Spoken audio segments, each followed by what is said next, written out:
আজ বৃহস্পতিবার ২রা জ্যৈষ্ঠ ২০২৪ সালের ১৬ই মে। ধনুরাশি, ধনুলগ্ন, স্যাজিটেরিয়াস সাইন জাতক জাতিকাদের একটু সাবধানতা অবলম্বন করেই অতিবাহিত করতে হবে।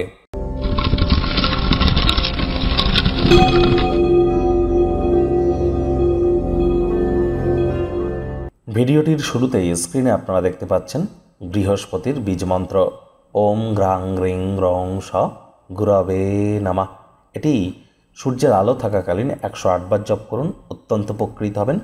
পরিবার, পরিজন, আত্মীয় স্বজন, বন্ধু বান্ধব, সন্তান সন্ততি, আধ্যাত্মিক চিন্তন, চেতনা, জ্ঞান, নাম, যশ, খ্যাতি, ঐশ্বর্য এগুলির কিন্তু ধারক কারক বাহক গ্রহ বৃহস্পতি। আর বৃহস্পতি যার জন্মছকে মজবুত অর্থাৎ তুঙ্গস্থ অবস্থায় আছে, তার জীবনের চলার পথ কিন্তু অনেক মসৃণ হয়ে থাকে। বৃহস্পতি সম্প্রতি রাশি পরিবর্তন করেছে, যার ফলস্বরূপ আপনাদের উপরে ঠিক কী কী প্রভাব পড়বে সে বিষয়ে বিস্তারিত আলোচনা সহ ভিডিও চ্যানেলে আপলোড করা হয়েছে। সময়ে সুযোগ বুঝে দেখে শুনে নেবেন, আই বাটনে লিঙ্ক দেওয়া থাকবে।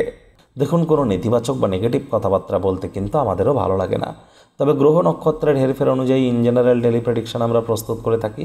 যাদের চন্দ্র রাশি ধনু অর্থাৎ মুন সাইন স্যাজিটেরিয়াস, এই গণনা তাদেরই কিন্তু অধিকাংশ ক্ষেত্রে খাটবে, আর যাদের ধনুলগ্ন তাদের কিন্তু আংশিক খাটতে চলেছে।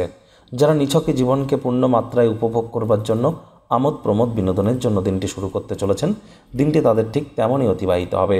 আজ অর্থগত ব্যাপারে ব্যয়বহুল একটি দিন, খরচ বাড়বে। নতুন উদ্যোগ পরিকল্পনার পাশাপাশি নতুন নির্মাণ কার্যকে পিছিয়ে দিন। মানি ম্যানেজমেন্ট, মানি সেভিংস সম্পর্কে পরিবারের সদস্যদের সাথে আলাপ আলোচনা করুন, তাদের পরামর্শ গ্রহণ করুন, এটি আপনার ক্ষেত্রে সহায়ক প্রমাণিত হবে।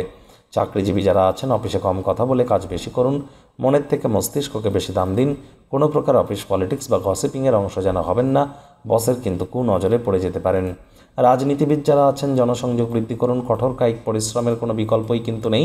শিক্ষার্থী বিদ্যার্থীদের পড়াশোনায় মনোযোগ আরও বৃদ্ধি করতে হবে উচ্চশিক্ষার জন্য। যারা বিদেশ যাত্রার কথা ভাবছিলেন, ভাগ্যদেবীও কিন্তু আজ আপনাদের পক্ষে নেই। সন্তান সন্ততি থেকে থাকলে তাদের এদিকে কঠোর সজাগ দৃষ্টি বজায় রাখুন। অসৎ সঙ্গে চলে যেতেই পারে, শরীর স্বাস্থ্যের অবনতি হতে পারে তাদের। লেখালেখির কাজ যারা করেন খুব যত্নশীল হতে হবে। আজ আপনাদের মধ্যে যারা হাউস ওয়াইফ আছেন, গৃহের কর্ম যত দ্রুত শুরু করবেন সেটিই কিন্তু আপনাদের ক্ষেত্রে বেটার।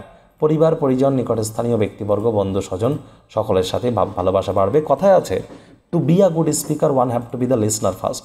আমাদেরকে ভালো বক্তা হতে গেলে আগে ভালো শ্রোতা হওয়ার চেষ্টা করতে হবে। শত্রুপক্ষ বিরোধী পক্ষ আজ কিন্তু খুব একটি শক্তিশালী থাকছে না। প্রেমিক প্রেমিকা, স্বামী স্ত্রী উভয়ের ক্ষেত্রেই বলবো, রূঢ় বাক্যের প্রয়োগ, অশ্লীল ব্যবহার করবেন না।